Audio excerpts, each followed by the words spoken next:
da mana. Sonya, kapan sikoyacağız. Da alsan şu ılkı tola satıdırallı varmış. Napı paykon koy, napı paypeş koy, tola satı şu ağlar. O da hem yarı yalnız nasıl kırmıyoruz. Gözümü kıyıp çık. Çıraylı kız valla kalayım ha. Kulağıma döktüsem çıraylı dolan koyulur ha.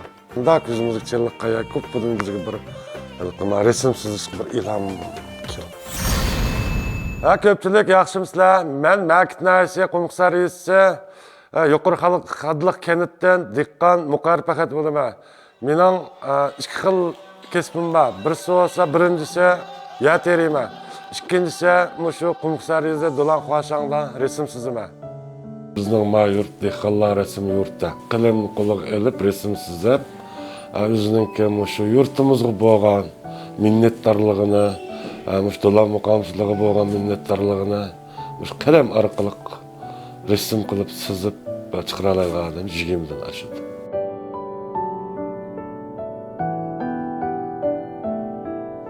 Dehqon resim bilan kesbi resimning alaylik o'xshamaydi. Mava bizde qilip yok. Ondan mutçumu diye resimden mutçular kuyan bolsa, ben müjdat bayıp kessem diyen bir şey korkuyorum. Üzemlik yaxşı gördüğünden bir şunu bolgan diken. Muşu bizning Mäkit dolan koy eksettirilgenligi üçün bunu bekrak sizme ikinci ma resimni sayohatchilik bekrak yaqtirib oladi. Buni quloqlari ama usqanlari bunu guşum şundaq.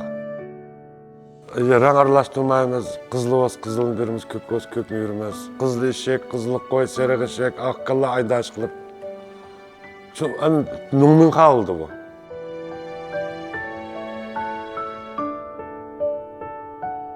Bu resim siz bo'lgandan keyin shu bir ner turib bir shundoq qalab buning bir o'zim bir huzur olaman. Resim shunda chiroyli chiqqandan keyin qalab buni hechkimin ko'k satsam, hechkimin ko'k satsam, oldin qatimqi resmimdan shunda chiroyli chiqibdi deb o'zimdan o'zim shunda faxrlanib ketdim. Oilamda endi shu teriqchiligim bor. Vaqtni isrof qilmayman. Uyga borgan bo'lsam, birorta materialim qolib qolsa, do'konga yabjak jugamayman. Ilhom nadi kelsa shu yerga. Etizliqdan ketmen chepib, yerib kelganda tinch o'tirib birdan resim chizsam, shuna odiq chiqib qoladi. Bütün aşkına kirişip ketken adam bir çık huzur oldu. Mesela resmimning жаңалыqı aqranlaya qizlarimiz qizlarga rangtalashtirib bermiz emasmi? Shular mening sevishim o'xshash. Ko'klar, qizillar, aqbasi, sho'xlar, go'sh. Necha turkumdan keldi. Bir senat deymiz shuni.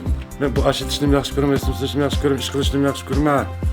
Men asos shu oila turmush ishlarini hamma qiziqaman. Bir senat. 30 yılın yazımda tamga yorak qağasızga resmim hem de 4000 parçanın artıq çıqar. Onun kılılığın hem de sasakanın meydarak çıqam ki değil mi? Şanghay'a vardım, Şiyen'e vardım, Şinjan'a vardım, Ningxaga vardım. Az jigimle çıkıttım, arkalanqı çıkıttım, seyahatke yürüttüm. Bu üzerine resim çöp qağınımdan intihar taxrılığına fakat taş etmeyemem. Çünkü bu meni vücut, asman vücutta. Pul tepip baramaylığa yarık apağızda. Ben Muqarip Ahat, Diqqan ressam, Nice to meet you.